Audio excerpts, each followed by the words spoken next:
आप जो सभा गई हो हेमाराम चौधरी की विधानसभा है। हेमाराम जी तो खुद किस हालात में, विधायक होने के बावजूद भी और इतना वरिष्ठ नेता और विधायक होने के बावजूद भी अकेले धरना लगाने के लिए बैठे थे। वो दिन आप भूल गए। वही हेमाराम जी हैं जब अशोक गहलोत साहब के आतंक और आतताई व्यवहार से पीड़ित होकर के 36 दिन तक दिल्ली में बैठे थे, मानेसर में जाकर के रुके हुए थे। हालांकि उन्होंने कहा कि हम अपने आला कमान से मिलने के लिए गए थे। वो आला कमान से मिलने के लिए गए थे या किसी और काम के लिए गए थे, ये तो वही बता सकते हैं। ये तो वही बता सकते हैं। लेकिन वो पीड़ित थे, वो परेशान थे, और मुझे लगता है कि उनकी पीड़ा और परेशानी शायद उन्होंने खून का घूंट पी करके जज कर। सोशल मीडिया का सवाल है कि अशोक जी गहलोत के डर से गजू बना ये जो मुख्यमंत्री को पद त्याग कर रही है। कहाँ से समाचार कई धरती धोरीनाम पधारे, इसलिए आप बहुत बहुत गण मानो स्वागत। और फिर ये यात्रा करने उद्देश्य के निकल रहा है तो राजस्थान में जिन तरह हालात है, राजस्थान रो किसान खून रा आंसू रो रहा है। 2000 ज़्यादा किसान आत्महत्या करी, 20,000 ज़्यादा किसानारी ज़मीन नीलाम होगी। राजस्थान ने देश में भ्रष्टाचार में 1 नंबर पर बनाया, बलात्कार में 1 नंबर पर बनाया, बेरोजगारी में 1 नंबर पर बनाया, भ्रष्टाचार में 1 नंबर पर बनाया, पेपर लीक में 1 नंबर पर बनाया, महंगाई में 1 नंबर पर बनाया। और राजस्थान ने बर्बाद करनो काम अशोक गहलोत सरकार करियो। इन बर्बादी रा दौर राजस्थान ने बाहर निकालने वास्ते और राजस्थान रा विकास वास्ते, किसान री खुशहाली रे वास्ते, युवाओं रे भविष्य रे वास्ते, माँ बेटियां रे सलामती रे वास्ते, और राजस्थान ने एक बार जिन तरह की क्षमता राजस्थान रही है उन तरह रो राजस्थान बनाने वास्ते, इन कलंक को राजस्थान ने मुक्त कराने वास्ते भारतीय जनता पार्टी पूरा प्रदेश री 200 विधानसभा में परिवर्तन रो संकल्प ले और यात्रा कर रही है। इनू पहली पिछला साल जनता रा आक्रोश ने एकत्रित करने वास्ते 200 विधानसभा में 1 लाख किलोमीटर तक गांव ढाणी घूम करोड़ों लोगों संपर्क करने काम करियो। और अब उन आक्रोश ने जयपुर में हज़ारों की संख्या में इकट्ठा हो सरकार ने जगावन की कोशिश करी, लेकिन सरकार नहीं जागी। और अब भारतीय जनता पार्टी परिवर्तन रा संकल्प रे साथे राजस्थान रा 200 विधानसभा में 4 कोणाओं यात्रा प्रारंभ करी है। आगामी 25 तारीख रा माननीय प्रधानमंत्री जी री पावन उपस्थिति में जयपुर रे कने धाणकिया में और चारों यात्रा वालों समारोह होई।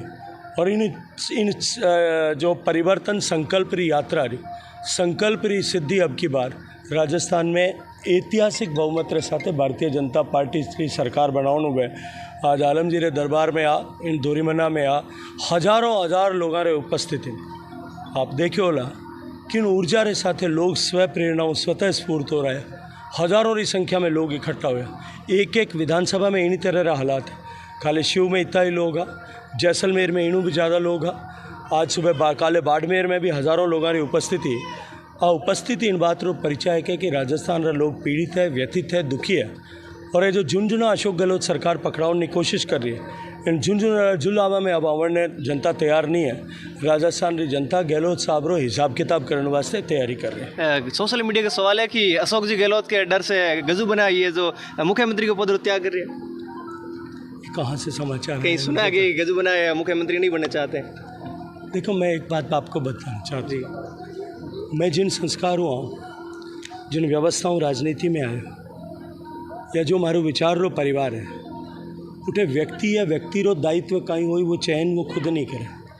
मैं छात्र संघ रो अध्यक्ष चुनी जो और आज तक रो मारे चुनीजन रो रिकॉर्ड है। उठे मैं जितना वोटा हूँ जीत्यो। सामान्यतया छात्र संघ रा अध्यक्ष बनता ही लोग राजनीति में जावनो प्रयास करें। मारा मेंटर्स मैंने क्यों कि तने बॉर्डर पर काम करना चाहिए। मैं 22 साल तक हिंदुस्तान रा बॉर्डर पर काम करी।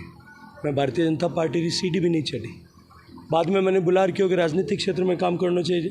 सांसद रो चुनाव लड़ने मौको दियो, जोधपुर और मारवाड़ री सेवा करने काम करियो, खेती खाता रा मंत्री बनायो, देश का किसान री खुशहाली रे वास्ते फसल बीमा योजनाओं ले, MSP पे प्रिक्योरमेंट री MSP एश्योरेंस रे वास्ते प्रधानमंत्री जी रा आशीर्वादों काम करियो।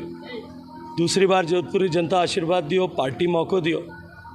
अब जल जीवन मिशन रे माध्यमों रेश रा आज की तारीख तक 10 करोड़ माताओं बहना रे माथाओं मटको उतारनो काम करे। आगे दल तय करे, या विचार परिवार तय करे कि गजेंद्र सिंह की उपयोगिता राजनीतिक क्षेत्र में है, राजस्थान में है, दिल्ली में है, सरकार में है, संगठन में है, या इन सब आगे बढ़ रहे कि वनवासियों के बीच में ज़्यादा उपयोगिता है, सेवा भारती में ज़्यादा उपयोगिता है, विद्या भारती में ज़्यादा उपयोगिता है। जठे तय करी उठे जार काम कर, क्योंकि और जठे भी काम करा इतनी उत्साह करा, इतना ही उमंग करा, इतनी खुशी करा, इतना ही जोश रे साथे करा। वो इन वास्ते कि जठे भी काम करा उठे अंतिम लक्ष्य एक ही है, भारत माता की जय करने और विश्व गुरु बनाना। इन लक्ष्य रे साथे जठे भी काम करना भारत माता रे वास्ते काम करा। आप जो सभा की वो हेमाराम चौधरी की विधानसभा है, उससे मुझे तो नहीं लगता कि मुझे कोई फ़र्क नहीं पड़ता। फ़र्क पड़ता है, मैं तो अशोक गहलोत साहब की विधानसभा में रहता हूँ जी, और अशोक गहलोत साहब को खुद के बेटे को हरा करके और उसी विधानसभा में और पूरी लोकसभा के 8 विधानसभाओं में गहलोत साहब जिस वार्ड में रहते हैं उस वार्ड में सभा करके, उस वार्ड में भी जीत करके, जिस बूथ में वो और उनके परिवार के लोग वोट करते हैं उस बूथ में भी उस बूथ के लोगों ने मुझे आशीर्वाद दिया है। इसलिए किसी की भी विधानसभाओं मेरी सेहत पर उससे कोई फ़र्क नहीं पड़ता। जो मैंने विषय रखे, जो मैंने बातें रखी, जो मैंने चर्चा यहाँ पे की, जो मैंने आरोप लगाए, उनमें 1% भी कहीं असत्यता नहीं है। मैंने लोगों के दिल की बात कही, लोगों का दर्द जो है वो बयान किया है, और मैं साहस के साथ में बिना किसी डर के, बिना किसी खौफ के, बिना किसी भय के सत्य को हमेशा उद्घाटित करने और उसके साथ में खड़ा रहने के लिए हमेशा हमेशा के लिए प्रतिबद्ध रहा हूँ, आज भी प्रतिबद्ध हूँ। हेमाराम जी तो खुद किस हालात में विधायक होने के बावजूद भी और इतना वरिष्ठ नेता और विधायक होने के बावजूद भी अकेले धरना लगाने के लिए बैठे थे, वो दिन आप भूल गए। वही हेमाराम जी हैं जब अशोक गहलोत साहब के आतंक और आतताई व्यवहार से पीड़ित होकर के 36 दिन तक दिल्ली में बैठे थे, मानेसर में जाकर के रुके हुए थे। हालांकि उन्होंने कहा कि हम अपने आला कमान से मिलने के लिए गए थे, वो आला कमान से मिलने के लिए गए थे या किसी और काम के लिए गए थे, ये तो वही बता सकते हैं, ये तो वही बता सकते हैं। लेकिन वो पीड़ित थे, वो परेशान थे, और मुझे लगता है कि उनकी पीड़ा और परेशानी शायद उन्होंने खून का घूंट पी करके जज्ब कर लिया। एक सवाल सर, एक मिनट, कांग्रेस वाले लोग कहते हैं, हमारे जो दर्शक वो कहते फिर जो 2018 में उससे पहले SC/ST एक्ट है या OBC आरक्षण विसंगति है, इसको भाजपा कैसे बुलाएगी? मैं तो समझा नहीं आपका प्रश्न। एक SC/ST आरक्षण था, उसको आपकी सरकार में उसको संशोधन हुआ, फिर OBC आरक्षण विसंगति उसमें संशोधन हुआ, इनको कैसे? देखिए, देश के दलित को आरक्षण मिलना चाहिए। भारतीय जनता पार्टी इस विषय के साथ में, इस संकल्प के साथ में खड़ी है। जिन पर सदियों तक अत्याचार हुआ, जिनका दमन हुआ, जो पीड़ा को भोगते हुए पिछड़ते गए, भारतीय जनता पार्टी के संस्थापकों ने जो मार्ग दिया कि विकास की पंक्ति में अंतिम पायदान पर खड़े हुए व्यक्ति को भी सशक्त करें, उसको अवसर प्रदान करके बराबरी के स्तर पर लेकर के आए। माननीय मोदी जी की सरकार ने हमेशा उस मंत्र के साथ में काम किया है। दर्शकों को कुछ कहना चाहते?